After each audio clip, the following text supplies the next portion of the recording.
What's good, y'all? Welcome to another episode, and today we are talking about supercar competitors you should buy. This list right here is for the people who got a bag. They got a lot of money saved up and they want a track car, a track focused car that's not supercar money. Now, mind you, some of these might creep up to those numbers, but for the most part, you're not going to have to spend that much money to jump in them, but they are expensive, so keep that in mind. So if that's you and that's what you're looking for, look no further. We about to discuss it right now.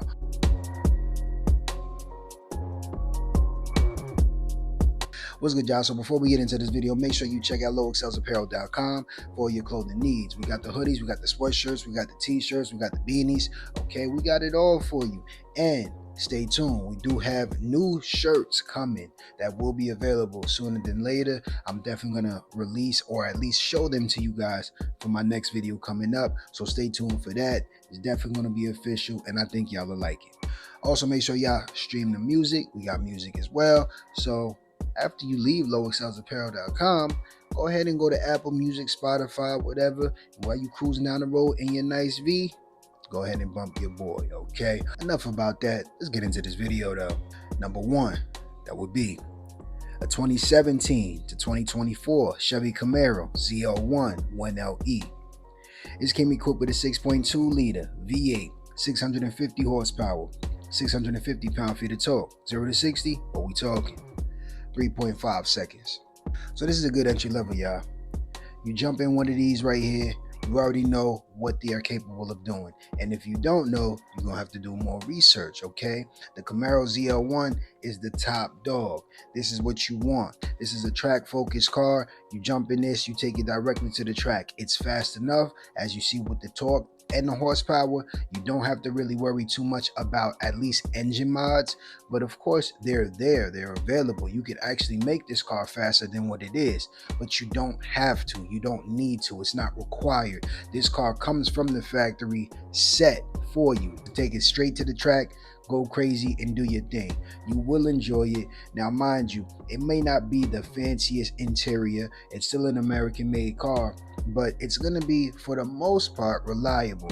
But of course, when you're dealing with cars like this that are capable of this amount of power, you definitely want to do your due diligence when it comes to maintenance, because you're going to be pushing these cars to the limit, and any car you push to the limit, you're going to have to take a little more precaution with.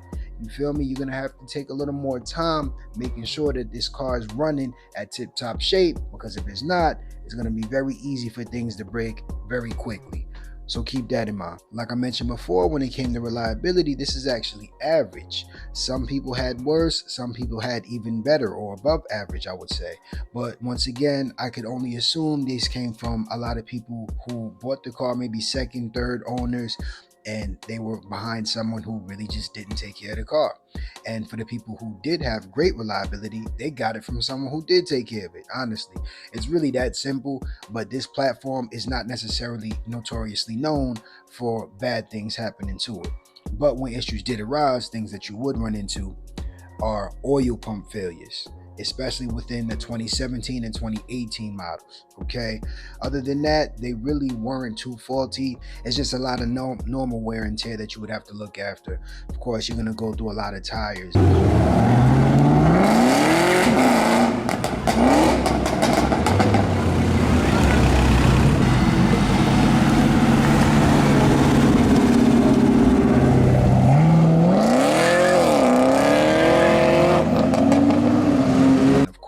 You know, you're going to want to keep your cooling system on point and things of that nature, so these cars don't overheat. Not that they do, but it's just something that you want to take precaution with, because if you're really going to take this car on the track, these are things that you're going to have to look out for. But let's move on. Number two, that would be a 2020 to 2022 Ford Mustang GT 500. This came equipped with a 5.2 liter, 760 horsepower, 625 pound-feet of torque. 0 to 60, what we talking? 3.6 seconds. So, we did mention some of these cars in our previous video, but they were the older versions of these cars. These new ones are completely different. Mustang actually stopped really being a muscle car after around 2014. In reality, after that, they started to make true sports cars or track focused cars in a sense. They're now focusing more on track cars that can compete with top supercar trims, in today's society. If you look at the GTD that they came out with, they want to have their hand in track times. They want to have their hand in big competitions, or big races. They want to be next to Porsche. They want to be next to top trim Mercedes and things of that nature. So Ford has definitely changed their approach when it comes to just the muscle car world. Everybody knows its history. This has always been a muscle car, but now it's more of a sports car or even a supercar competitor, like the list suggests. So this is definitely going to be a good option for you to jump in. These cars are great. When you're pushing them to the limit, they could actually take it. But this one in particular, it is going to be a little more powerful than the ZL1. And when it comes to handling, they're going to be very similar. A lot of people will go with the ZL1 over this, but some people will still choose this over that as well. It really just depends. And I'm sure once you do jump on the track or you're really pushing this car to its limits, you can understand and see the little things or improvements that you want to make comparison to what someone else may or may not want to make. So keep that in mind. When it came to reliability, this was average, once again, just like the previous car. But when you ran into issues will consist of transmission problems, steering torque sensor, and oil leaks. So as long as you address those things, this really shouldn't be a bad experience for you owning this car. You're going to stand out because once again, it is the top trim of this car, and you're really going to be able to compete with supercars, believe it or not. Okay, now, yeah, GT500s ain't cheap by no means, but they're not no supercar price, okay? But they're very close to performance when you want to be technical about it.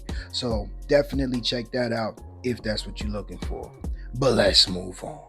Number 3, that would be a 2023 BMW M4 CSL. This came equipped with a 3-liter inline 6, 543 horsepower, 479 pound-feet of torque. 0 to 60, what we talking? 3.6 seconds. So this is the top BMW that you can get, y'all. Now, BMW doesn't necessarily make flagship models like a Audi R8, okay? But when it came to this was designed solely for the track. Anybody you see with BMWs to this day, most people don't drive CSLs. They're driving the M2s or the M4s or the performance editions or the competition editions, I should say. They're not necessarily driving the CSLs or even the CSs. This is going to definitely be a great car you could take on the track, and it's faster than really the number suggests. There's been a lot of reviews on this car when they actually tested it and was really confused at the number that they was hearing. Like, there's no way this car makes that power because it feels like it makes this. And it was competing, once again, above its weight class with quote-unquote supercars. So this car right here is definitely going to be different. It's going to be faster than you expect, and it's going to handle and drive better than you expect. You know, BMW always likes to undersize their numbers, and they kind of like to really surprise you in reality. That's one reason why I do really rock with BMW. I don't know about y'all, but for me, I just know I'm going to get more than what I even asked for when I purchase a BMW, because they kind of want to leave it up to, surprise. They really want you to jump in and be like, hey, I know we said this, but when you get in it, you might experience this. You feel me? Whereas a lot of other car manufacturers or developers, they'll say this and they'll perform like this, and you're underachieved or you're underwhelmed at their underachievement when they mentioned initially that it was supposed to be on something crazy.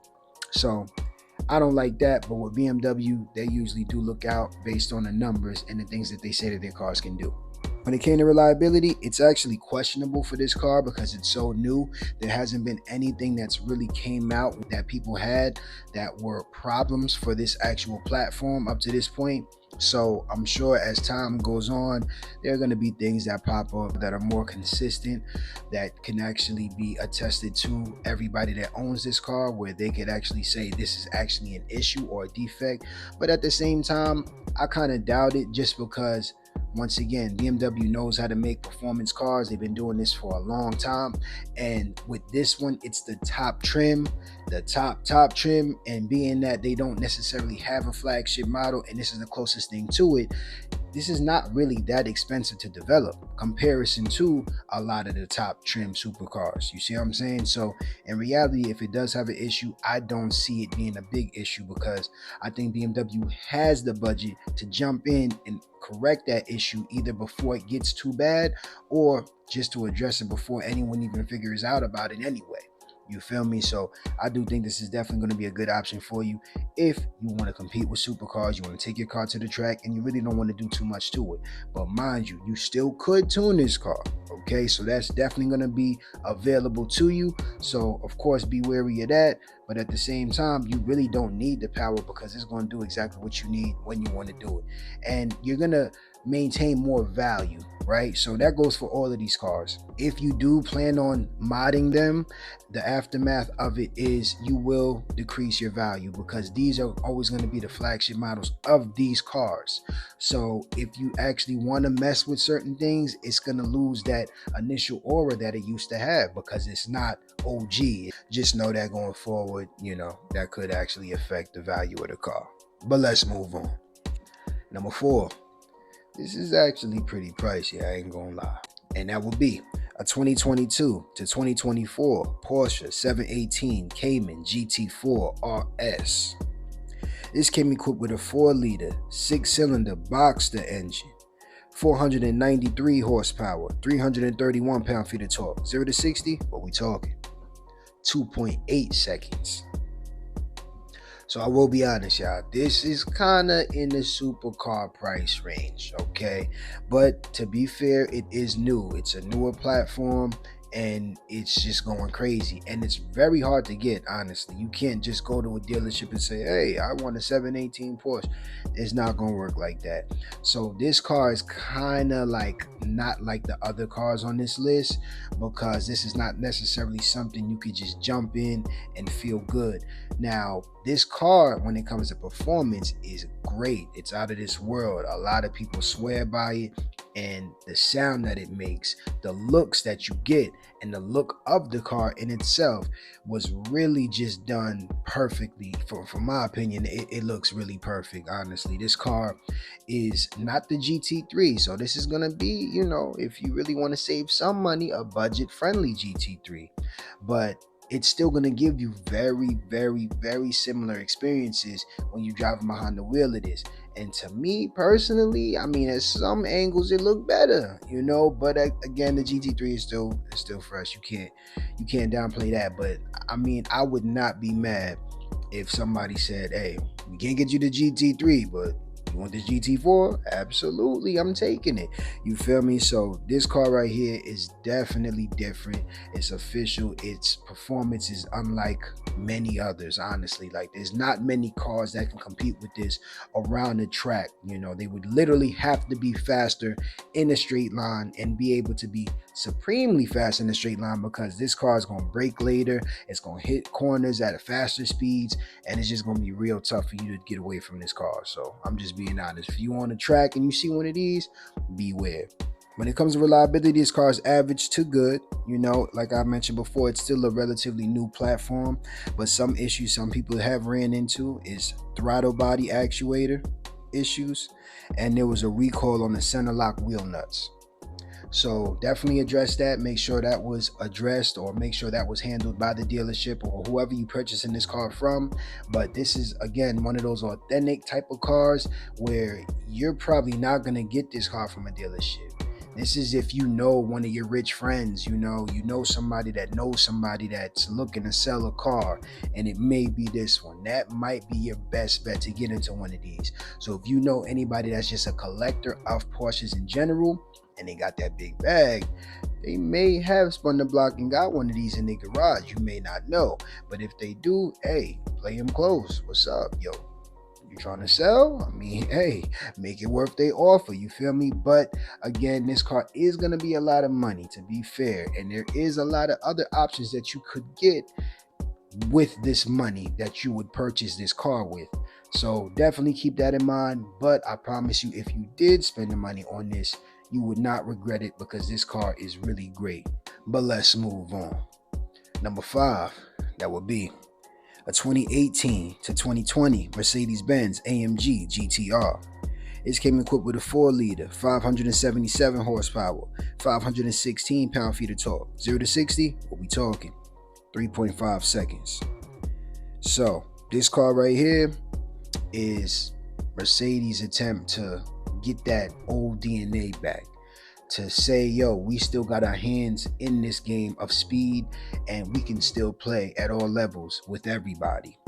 This car is definitely going to be a great car when it comes to the track. It's going to look good, it's going to look official, and it's going to do its job very well.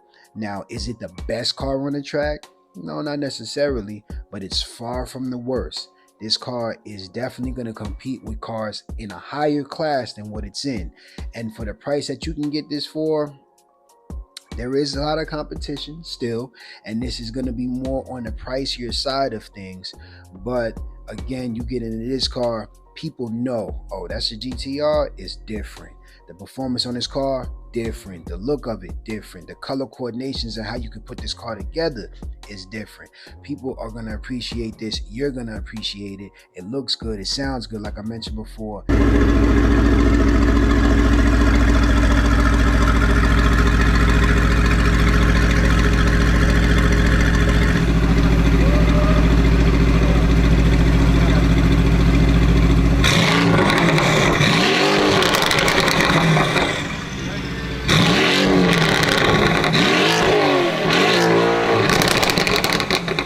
It's a great car to take to the track and not really have to spend too much money on, at least when it comes to performance mods, because it's going to do everything you need it to do straight from the factory with no problems. When it came to reliability, it's considered average. This has average reliability. And issues that you would run into, so far, all I've really seen was electrical issues. So really not that many issues, but again, you know, there's a lot of things that can consist within electrical issues, and it is a Mercedes, so you know, they have a lot of different electrical components in their cars that could potentially go wrong. So of course, be mindful of that. But this is still the track focused version of their car, of their brand. So this is definitely going to be a car that you jump in, you know what to expect. You're not looking for the luxury that comes with this car. You're really looking for straight track speed. And if you're not taking it to the track, you're probably not driving it. But this is going to compete with McLarens. You feel me? Like, you're going to be able to be damn near neck and neck with them. Like, yo, what's up? You feel me? I may have not spent the money that you spent, but I still spent a pretty penny, and I'm still loving every second of this. You feel me? If you're just a Mercedes guy, you may want to go with this over one of those higher exotic brands. You feel me? So this just might work for you, but this is still going to be a great car. You ain't going to be disappointed with it. But just like that, y'all, that's my list. Supercar competitors you should buy, but you already know how I do. I always got to drop a bonus on you, and the bonus of the day would be a 2013 to 2017 Dodge Viper ACR. It came equipped with an 8.4 liter V10, 645 horsepower, 600 pound-feet of torque. 0 to 60, what we talking? 3.3 seconds. So this is Dodge, y'all. I put this last on the list because 1, they don't make this car no more. 2, it's a Viper. A Viper is legendary. No matter what conversation you bring it up in, it holds stature, it holds relevance, it holds weight, no matter where you go. And this one in particular is the one that you want if you taking it to the track on a day-to-day basis. It's gonna go crazy. It's gonna do exactly what you want it to do. I believe they mentioned something that when you hitting corners in this car, like the force is almost similar to like driving one of them hydro jets. When they be hitting them corners crazy and they face be looking crazy, they kind of compare it to that, as hard and raw this car is on the track. You feel me? It's planted unlike any other, and it looks menacing. It looks crazy. It sounds crazy with the V10.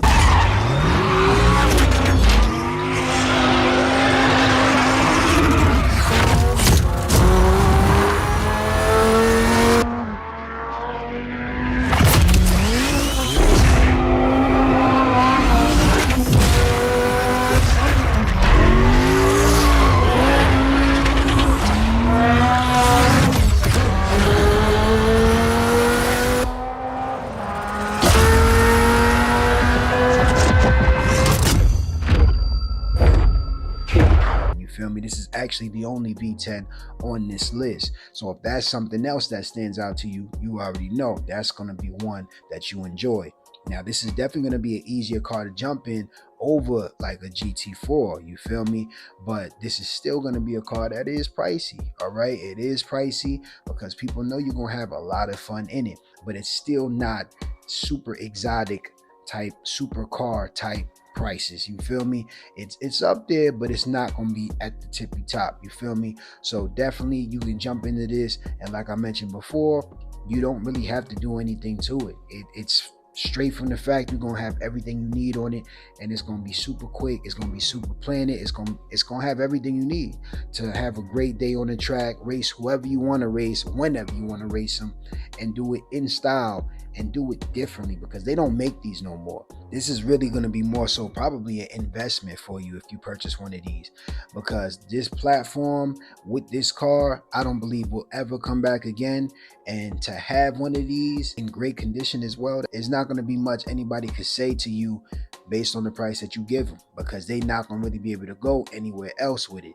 It would just have to come down to preference of, okay, well, would I rather this, or would I rather like a Lamborghini some type, based on where you planning on pricing this car, because you could price yourself out the market.